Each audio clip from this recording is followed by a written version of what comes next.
E aí, pessoal, hoje nós vamos trabalhar os conceitos básicos da química e as propriedades da matéria.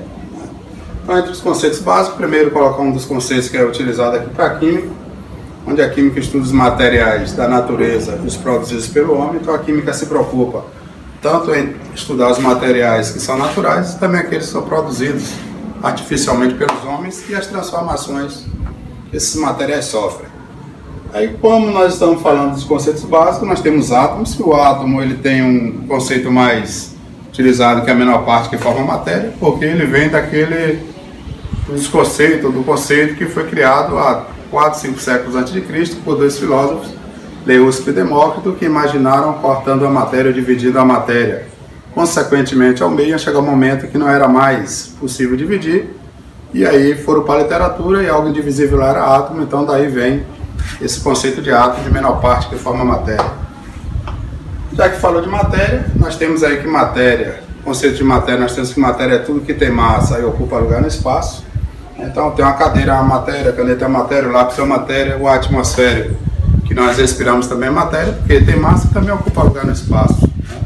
E vários outros materiais aí que você pode ver aí que representa também matéria. Aí um outro conceito que nós podemos falar também é energia. Um conceito básico de energia, a gente pode dizer que é tudo aquilo que pode realizar trabalho e transformar matéria. Aí eu tenho energia solar, energia eólica, energia elétrica, energia nuclear. Nós temos aí um grande número de tipos diferentes de energia que nós temos aí no mundo. Quando a gente fala de energia, temos outro conceito aí que é elemento químico. Hoje, quando você pega a tabela periódica e vai observar, você tem algo em torno de 118 elementos químicos diferentes. E são esses 118 elementos que formam todas as substâncias, todos os compostos que nós conhecemos aí. E aí nós temos elementos, tem o hidrogênio, tem o fósforo, oxigênio, nitrogênio, hidrogênio, flúor, ferro e vários outros elementos, 118 elementos diferentes. Esses elementos, a gente pode fazer a união desses elementos, que pode ser elementos iguais ou elementos diferentes. A gente tem o que a gente chama de molécula. Então a gente define molécula como a união de elementos químicos, que podem ser elementos iguais. Eu posso juntar um hidrogênio com outro hidrogênio e formar uma molécula de H2, ou eu posso formar hidrogênio, oxigênio e hidrogênio e formar uma molécula de H2O. Então a gente pode unir elementos iguais ou elementos diferentes e formar uma molécula. Uma molécula é algo assim muito pequeno, né? Então imagine só para ter ideia, se eu pegasse um recipiente, como nós temos aí uns tanques hoje de 10 mil litros, 20 mil litros, jogasse uma molécula de água lá no fundo, você ia olhar e praticamente não ia visualizar que tinha nada ali, né? Mas se você for juntando molécula a molécula, for juntando várias moléculas, daqui a pouco, quando você olhar de água, por exemplo, H2O, várias moléculas de H2O, quando você olhar para o tanque, daqui a pouco você vai ver que você tem um pouco de uma substância lá representativa, que seria a água. Então uma molécula só é pequena, mas quando eu junto várias moléculas iguais, eu tenho a representação da substância. Então por isso, a gente define substância como a união de moléculas iguais. Então eu preciso unir várias moléculas para formar uma substância. Mas podemos ter dois tipos de substâncias. Eu posso ter substância simples, que é aquela substância formada por um único elemento químico, O2, O3, H2, P4, PN, né? Cl2. Então, substância formada por um único elemento químico, a gente diz que é substância simples. E substância formada por mais de um elemento químico, a gente diz que a substância ela é composta a água, por exemplo, que é H2O, e qualquer outra substância que seja formada por mais de um elemento químico. Agora é bom a gente ficar antenado que quando fala, às vezes o livro traz assim, substância pura, simples, substância pura composta, então somente substância simples, substância composta. Quando fala em substância, obrigatoriamente é simples. Porque quando deixar de ser simples, vai deixar de ser substância e vai se transformar em misturas, né? Então a mistura, nós temos que misturas é a união de substâncias diferentes. Então quando eu unir substâncias diferentes, a gente deixa ter uma substância e começa a ter uma mistura, né? Então eu posso também ter dois tipos de mistura. Por exemplo, se eu junto água e sal de cozinha, eu tenho uma mistura, que eu estou unindo substâncias diferentes. Se eu junto água e óleo, eu também tenho uma mistura, eu estou juntando substâncias diferentes. Só que quando você bota água e sal de cozinha, a não ser que o texto esteja dizendo que você tem sal, que você tem açúcar em excesso, a gente considera uma quantidade que dá para ser dissolvida pelo solvente, pela água, por exemplo. Então nós temos água e sal de cozinha, água e álcool, água, sal e açúcar, desde quando não esteja em quantidades excessivas, álcool e gasolina. Quando você faz essa mistura, você visualiza uma única fase. Então você observa e não consegue visualizar ou distinguir os componentes, né? Então a gente diz que essa mistura ela é homogênea ou também chamada de solução. Então nós também temos as misturas chamadas de heterogêneas, que são aquelas misturas que você não consegue, né, visualizar a única fase. Então você tem mais de uma fase. Então tendo mais de uma fase, você consegue distinguir alguns componentes, distinguir componentes que está formando aquela mistura. Então por isso é chamado de heterogênea. Então homogênea é quando apresenta uma fase, a gente não consegue distinguir componentes, e heterogênea é quando você apresenta mais de uma fase. Então eu tenho aqui, por exemplo, uma mistura formada entre água, álcool, sal, óleo, gelo e vapor d'água. Uma mistura dessa eu vou ter quantas fases e quantos componentes? Componente, no caso, são substâncias. Então nós temos quantas fases e quantas substâncias presentes. Se eu pego um recipiente aqui e coloco, né, vou colocando a representação para ver quantas fases você vai ter. Água, álcool e sal vai formar uma fase só, né? Então aqui eu vou ter uma fase que vai ser formada por água, o álcool e o sal. Eu vou ter outra fase que vai ser formada pelo óleo, que ele não se mistura com a água. Eu vou ter uma segunda fase que vai ser formada pelo óleo, pois ele não se mistura com a água. Eu tenho uma terceira fase que vai ser o gelo, vai formar uma terceira fase. E vou ter outra fase aqui que vai ser formada pelo vapor. Então o vapor vai ser outra fase. Então eu tenho uma. A primeira é uma fase que vai ser água, álcool e sal. Eu vou ter uma segunda fase. Eu vou ter uma segunda fase que vai ser formada pelo óleo. Eu tenho uma terceira fase que vai ser formada pelo gelo. E tenho aqui uma quarta fase que vai ser formada pelo vapor. Aí alguém pode dizer, mas o gelo vai virar água. Mas aqui está pedindo para você considerar enquanto gelo, não está dizendo depois que ele vira água. Então, enquanto ele é gelo, ele não está na forma líquida, ele está na forma sólida, então nós temos aí uma outra fase. E o vapor não enxerga, sim. Mas quando a gente fala do ar atmosférico também, a gente tem uma fase que é a fase gasosa. Se está citando o vapor ali também, ele tem que ser considerado também como uma fase. Então nós temos na realidade um total de 4 fases. E quantos componentes você tem nessa mistura? Observe que eu tenho um componente que é a água, eu tenho um segundo componente que é o álcool, eu tenho um terceiro componente que é o sal, eu tenho aqui um quarto componente que é o óleo. Só tenho esses componentes, essas 4 substâncias. Porque observe que o gelo é a mesma substância, a água só está em estado físico diferente, assim como o vapor da água também é a mesma substância, também que está em estado físico diferente. Então, uma mistura dessa heterogênea, ela é formada por 4 fases e 4 componentes, né? Então, nós temos uma mistura formada por 4 fases e 4 componentes. E nós temos outro termo aí, que é a atomicidade, onde a atomicidade representa o número de átomos que você tem presente em uma molécula da substância. Então, eu tenho aqui, por exemplo, He, que é o hélio, um gás nobre, a molécula monatômica, porque a molécula é formada por um único átomo, um único elemento químico. H2 diatômica, porque eu tenho 2. Nós temos aqui CO2 triatômica, porque nós temos 3 átomos aqui presentes. O H2O2, que é o peróxido de hidrogênio e água oxigenada, temos 4. O ácido nítrico, 5, por isso pentatômica. O carbonato de sódio, nós temos 6, 2 e 1, 3, 3, 3, 6, hexatômico e assim sucessivamente. Então a atomicidade representa o número de átomos presente numa molécula da substância. E aí nós temos um outro conceito que a gente chama de alotropia, onde a alotropia é um fenômeno que ocorre quando você tem substâncias simples e diferentes formadas pelo mesmo elemento químico. Então nós temos os exemplos mais comuns de alotropia que nós temos, O2 e O3, são 2 substâncias simples porque é formado por um único elemento químico. Uma substância simples, outra substância simples, então são substâncias simples e diferentes, no entanto, formadas pelo mesmo elemento químico. Então a gente diz que as substâncias elas são alótropas. Existe alotropia entre essas substâncias. Eu tenho aqui outro exemplo, carbono grafite e carbono diamante. O grafite é esse carbono que você tem na ponta do lápis. Mas a pessoa diz assim, vou ali comprar um grafite. Na verdade vai comprar um aparelho, porque o grafite é a ponta, que ali é o carbono, né?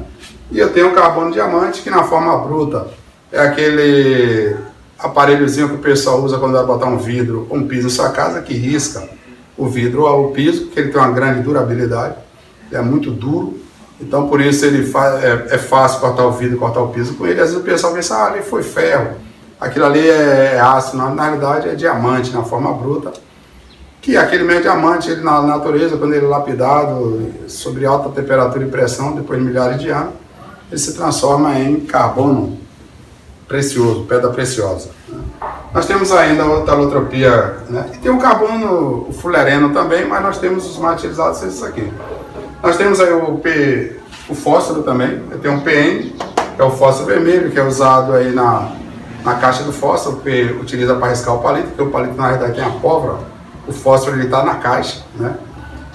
Também é utilizado como adubos, fertilizantes. E nós temos também o fósforo branco, que é o P4. O fósforo branco ele é um material, uma substância muito reativa e ele tem a venda controlada, e inclusive como ele é tão reativo que ele é guardado em laboratório junto com água, né, para diminuir a sua volatilidade e a sua reatividade. Porque o fósforo branco ele consegue provocar queimadura de 2º até 3º grau numa pessoa. Então, se você está, por exemplo, numa sala de aula e alguém por algum motivo derrubou um vaso que tinha fósforo branco, vai ter pessoas tendo queimadura de 2º até 3º grau sem ter contato direto com o fogo. Então, é considerado também uma arma química, né? Porque se você utilizar o fósforo branco como arma química, você vai ter pessoas com queimaduras terríveis. Nós temos ainda exemplo de alotropias, de alótropos também. Tem o enxofre, chamado de rômbico monoclínico, né? Então nós temos, esses são os principais tipos de alotropias que nós temos, né? E esses são os principais conceitos, os principais pontos que são trabalhados de forma básica na química. Então, além dos conceitos básicos, nós tratamos também das propriedades da matéria, onde nós temos 3 tipos de propriedades na matéria. Nós temos propriedades gerais, temos as funcionais e temos as específicas. O próprio nome está dizendo, se é geral, porque é comum a todas as matérias, né? Então, toda matéria, então, exemplo, toda matéria tem massa, toda matéria tem volume, toda matéria tem inércia, toda matéria tem impenetrabilidade, toda matéria tem porosidade. Então, são propriedades comuns a todas as matérias, por isso são chamadas de propriedades gerais. Mas nós temos um grupo de propriedades que a gente chama de propriedades grupais ou funcionais, né? Por quê? Porque se eu lhe pergunto, por exemplo, o que tem de comum entre o limão, o tamarindo, o vinagre, por exemplo, você vai dizer que tem um sabor azedo.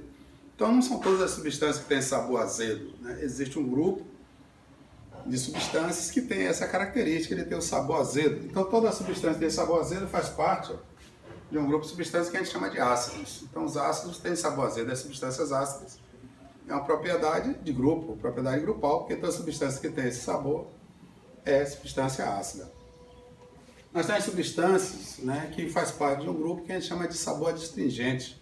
É aquele sabor meio pegajoso, quando você coloca na boca fica parecendo que está travando um pouco a garganta. Se por algum acaso você já tomou leite de magnésio, você vê que ele parece estar travando a garganta. É evidente que, né, a forma que ele atua no intestino, ele é de outra maneira. Mas quando você coloca na boca, parece que está travando um pouco a garganta. Assim acontece se você colocar uma banana verde na boca, se você coloca, por um motivo ou outro, um sabão, você vê que ele é tipo como se estivesse travando um pouco a garganta, a gente diz que esse sabor é astringente. Nós temos um grupo de substâncias que tem esse sabor salgado, são os sais. Nós temos um grupo de substâncias que são combustíveis, são os hidrocarbonetos, então são propriedades de grupos. E nós temos outro tipo de propriedades, são as propriedades específicas, né? As propriedades específicas porque é determinada de um tipo de elemento, é específica de um dado elemento químico, de uma dada substância, de um dado composto, né? Então nós temos, na realidade, 3 tipos de substâncias consideradas específicas. Nós temos aquelas chamadas de organolépticas, que são aquelas que a gente consegue distinguir uma substância, identificar uma substância através dos órgãos de sentido. Então são chamadas organolépticas porque são identificadas com a utilização dos órgãos de sentido. Olfato, paladar, tato, visão, audição. Ah, mas alguém pode identificar uma substância pelo cheiro? Pode. Pode identificar pelo paladar, pelo sabor? Pode. Né? Pode identificar pelo tato? Pode. Pela visão? Pode. Né? Então, essas propriedades, quando a gente utiliza ou alguns, né, órgãos de sentido para identificar uma substância, a gente está utilizando ali as propriedades chamadas de organolépticas. Dentro das propriedades específicas, nós também temos as propriedades químicas, que são aquelas propriedades que estão relacionadas com os fenômenos ou transformações químicas, que são os fenômenos ou transformações que alteram a constituição da matéria. depois que ele ocorreu, aquela transformação ocorreu, você não tem mais como fazer essa matéria voltar ao seu estado inicial. A queima ou combustão, por exemplo, queimou um papel, queimou um gás, queimou qualquer material, você não tem como fazer essa substância voltar para o seu estado inicial. Então, estou provocando ali uma transformação química. A digestão é uma transformação química. A explosão de uma bomba é uma transformação química. Né? A oxidação do metal, o metal oxidou. Aquela parte que enferrujou, oxidou, você não tem como fazer ela retornar ao estado inicial. Você pode tirar, limpar aquela oxidação, mas em você, para fazer aquele portão, por exemplo, ficar da forma que era, você vai ter que incluir outro material. Então, aquele material que oxidou não tem mais como reconstituir a sua perda. E aí nós temos também outra propriedade, dentro das específicas, que são as propriedades físicas. Enquanto a química provoca alteração na constituição da matéria, as físicas são aquelas propriedades que não alteram a constituição da matéria. Ocorre a transformação, mas a substância permanece a mesma. Né? Então, se eu rasgo um papel, se eu serro uma madeira, então você não pode pegar um papel, cortar em 500 pedaços, né? Rasgar em 500 pedaços, vai continuar sendo o papel da mesma forma. Então, as propriedades químicas alteram a constituição da matéria, as físicas é quando não altera a constituição da matéria. Falando das principais propriedades físicas, nós temos mudança de estado físico. Então, as mudanças de estados físicos, então a substância parte de um estado para o outro, ela não muda a sua constituição. Então, normalmente nós temos uma substância em 3 estados, né? Sólido, líquido e gasoso. Essa passagem do sólido para o líquido, que a gente chama de fusão, ela pode passar de líquido para gás, que a gente chama de vaporização, de gasoso para líquido, pode ser chamado de condensação, liquefação, de líquido para sólido, solidificação. Essa passagem direta, que passa do sólido para o gasoso, ocorre, por exemplo, com a cânfora, ocorre com a naftalina, elas passam diretamente do estado sólido para o gasoso, a gente chama de sublimação. Existe também a passagem direta do gasoso para o sólido, que a gente chama de ressublimação. Isso ocorre principalmente, esse processo, com o gás carbônico, que a gente chama de gelo seco, porque você pega o gás, você passa ele diretamente do estado gasoso para o sólido, e é chamado de gelo seco porque é um gelo que ele não molha, porque ele vai passar diretamente do estado sólido para o gasoso de volta. Então, como é um gelo que não molha, por isso o CO2, o dióxido de carbono, o gás carbônico, quando ele é resfriado, ele fica sólido e é chamado de gelo seco, porque ele vai passar diretamente para o estado gasoso. Quando a gente falou aqui vaporização, né, quando você fala dessa passagem do líquido para gasoso, aí algumas vezes o aluno diz assim, é evaporação, outro diz ebulição, e alguns ainda podem dizer calefação. Os 3 processos, na realidade, representam a vaporização. A diferença entre eles, que a vaporização, quando ela ocorre de forma lenta e natural, a gente chama de evaporação. Colocou a roupa no varal, a roupa secou, tinha um recipiente ali com água, a água vaporizou. Né? Ocorre de forma lenta e natural, a gente diz que é evaporação. Quando você fornece energia, aí essa vaporização ocorre de forma rápida, com formação de bolha, a gente diz que é ebulição. E tem um processo ainda que a gente chama de calefação, que é aquela vaporização que ocorre instantaneamente. Você pega, por exemplo, estava com uma panela no fogo, desligou o fogo, puxou a panela e abriu a tampa, caiu uma gotinha de água em cima daquela chapa quente, ela chega, pula e vaporiza instantaneamente. A gente chama de calefação. Os 3 processos representam a vaporização. A gente tem alguns termos que se trabalha dentro de alguns gráficos.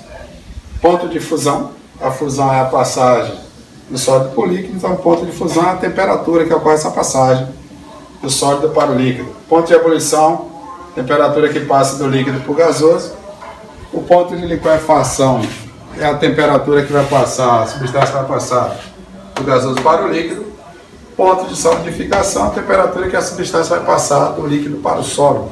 Nós temos ainda outra propriedade física que a gente chama de densidade, onde a densidade é a relação que existe entre a massa e o volume da substância. A massa geralmente trabalhada em grama, o volume em centímetro cúbico ml, que é a mesma quantidade. Dentro de densidade, é bom a gente lembrar, quando a gente vai fazer, por exemplo, misturar substâncias que são immiscíveis, ou seja, não se misturam, quem tem maior densidade sempre fica embaixo, quem tem menor densidade vai ficar em cima. E se a gente comparar massas iguais, por exemplo, 1 kg de cimento, 1 kg de algodão, o quilo de cimento ocupa um volume pequeno, o quilo de algodão ocupa um volume grande. Então, considerando a mesma massa, quem tem maior densidade vai ocupar um volume menor. E para a gente fechar essa parte de propriedades da matéria, nós temos aqui esses gráficos, onde esse gráfico representa o aquecimento, né? Porque você vê que está aumentando ao longo do tempo, então está ocorrendo aumento da temperatura, está tendo aquecimento. Esse gráfico aqui é de resfriamento, né? Está diminuindo a temperatura ao longo do tempo, né? Então, os dois referentes a substâncias puras. Observe que eu tenho aqui o ponto de fusão e ponto de ebulição, liquefação e solidificação. O que tem nesses gráficos aqui, ó, de substância pura, é que as mudanças de estados físicos ocorrem com temperatura constante. Então, quando o gráfico representa a substância pura, nós temos dois planos constantes, que são as mudanças de estado físico. Aí nós precisamos lembrar o seguinte, que o ponto de fusão representa a temperatura que a substância passa do sólido para o líquido. Então, nós temos aqui qualquer temperatura abaixo da fusão, a substância vai estar sólida. Quando você alcança a fusão, eu tenho um sólido e também tem um líquido. Entre a fusão e a ebulição, a substância vai ficar totalmente líquida. Quando você atinge a ebulição, eu tenho um líquido e tenho um gás. E acima da ebulição, ela está gasosa. Então, qualquer temperatura abaixo da fusão, a substância está sólida. Abaixo da fusão. Exatamente nos pontos de transformação, eu tenho dois estados físicos. Sólido e líquido, líquido e gasoso. Entre essas mudanças de estados físicos, você tem entre fusão e ebulição líquido, e acima da ebulição está gasoso. Esse gráfico aqui representa o esfriamento. Vou começar com a substância lá no estado gasoso. Na liquefação é quando ela passa de gás para líquido. Então eu tenho aqui gasoso. Exatamente na liquefação eu tenho um gás e tenho um líquido. Quando você diminui mais a temperatura, a substância vai ficar totalmente líquida. Quando atingir a solidificação, eu tenho um líquido e também tenho um sólido. E abaixo da solidificação, a substância vai estar totalmente sólida. Substância totalmente sólida. A diferença do gráfico de substância pura para o gráfico de mistura, uma mistura normal, uma mistura comum, é que na substância pura você tem dois planos constantes. Quando o gráfico não tem nenhum patamar constante, nenhum plano constante, é porque representa uma mistura comum, mistura normal. Mas a questão dos estados físicos é a mesma coisa. Abaixo da fusão está sólido, fusão tem um sólido e tem um líquido. Aqui eu tenho líquido, líquido e gás, e aqui gás. Observe que a diferença é que a mudança de estado físico ocorre com a temperatura variável. Então, no gráfico de substância pura eu tenho as mudanças de estado físico ocorrem com a temperatura constante. No gráfico de mistura comum, mistura normal, os pontos de fusão e ebulição, as mudanças de estados físicos ocorrem com a temperatura variável. Mas nós temos duas substâncias, duas misturas chamadas de misturas especiais. Uma que é a mistura eutética, que é uma mistura especial onde eu tenho o ponto de fusão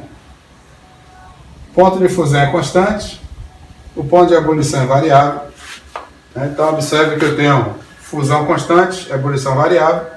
Aqui está sólido, sólido mais líquido, líquido, líquido mais gasoso e gasoso. A diferença da mistura eutética é que você tem apenas um plano constante, que é o ponto de fusão. Eu tenho outro tipo de mistura especial também, chamada de mistura azeotrópica, que é quando você tem o ponto de fusão variável e o ponto de ebulição constante. Então observe, gráfico que tem dois planos constantes, substância pura. Quando não tem nenhum plano constante, mistura comum. Quando tem um plano constante, a mistura é especial. Ou é eutética, quando o ponto de fusão que é constante, ou a mistura é azeotrópica, quando o ponto de ebulição que é constante. A relação é a mesma, sólido, sólido mais líquido, líquido, líquido mais gás e gás. Aí para a gente observar o seguinte, toda temperatura abaixo do ponto de fusão, a substância está sólida. Quando está entre a fusão e a ebulição, a substância está líquida. E se tiver maior que a ebulição, a substância vai estar gasosa. Então esses são os pontos referentes a conceitos básicos e propriedades da matéria.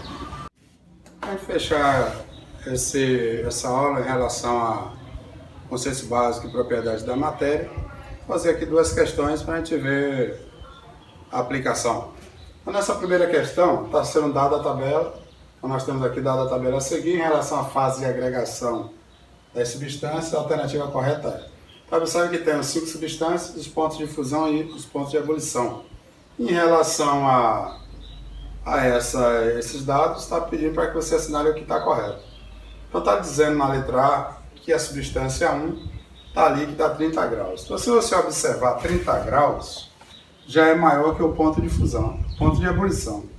Se a temperatura que você está analisando está maior que o ponto de ebulição, é porque a ebulição já ocorreu. Então a substância, na realidade, ela vai estar no estado gasoso. Então por isso aqui está falso.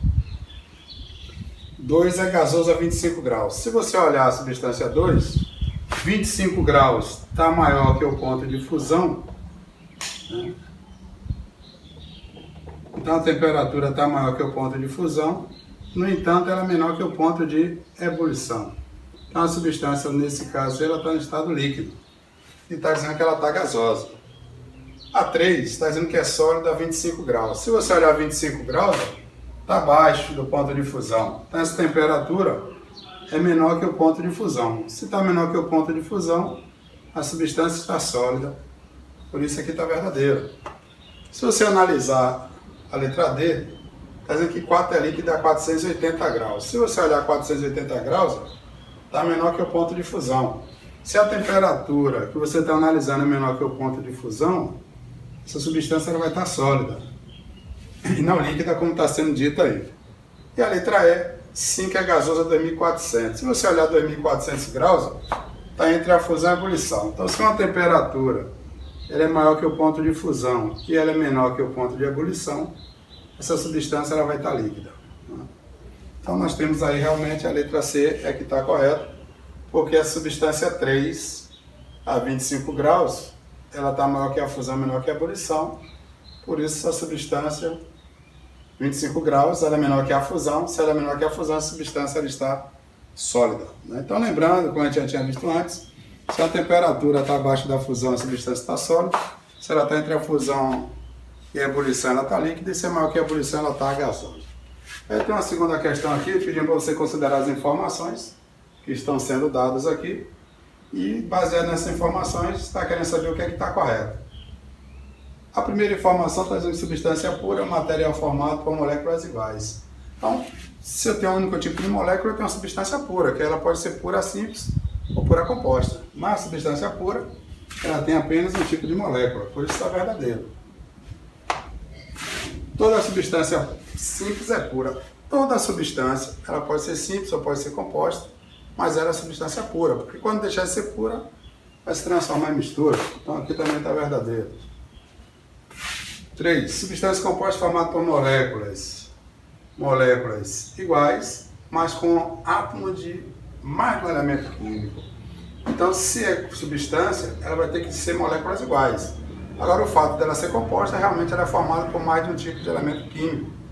Por isso aqui também está verdadeiro. 4. Mistura é um material formado por mais de uma espécie de molécula. Mistura é um material formado por mais um tipo de molécula. Se eu tenho moléculas ou substâncias diferentes, nós vamos estar formando aí uma mistura. Verdadeiro também. Toda substância composta não é pura. Só aí já está errado, porque para ser substância, obrigatoriamente tem que ser pura, né? Mesmo que ela seja formada por mais de um elemento químico.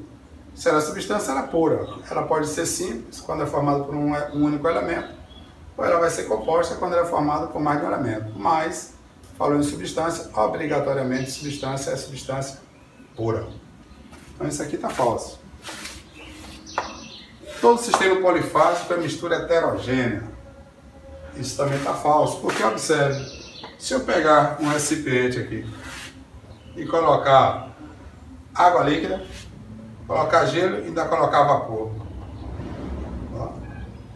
Gelo e água.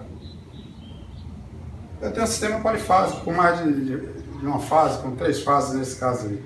E ele não representa uma mistura, é um sistema heterogêneo, mas não é mistura. Por quê? Porque é formado por uma única substância. Então, quando ele diz que tem um sistema polifásico é mistura heterogênea, está errado. Por quê? Porque eu posso ter uma mesma substância em estados físicos diferentes. Então, nós temos aí verdadeiro aí 1, 2, 3 e 4. E aí você tem a alternativa correta, é letra B. Então, aí vai aí as dicas relacionadas com os conceitos básicos, né? Nós vimos aí os principais conceitos básicos de química e as propriedades da matéria.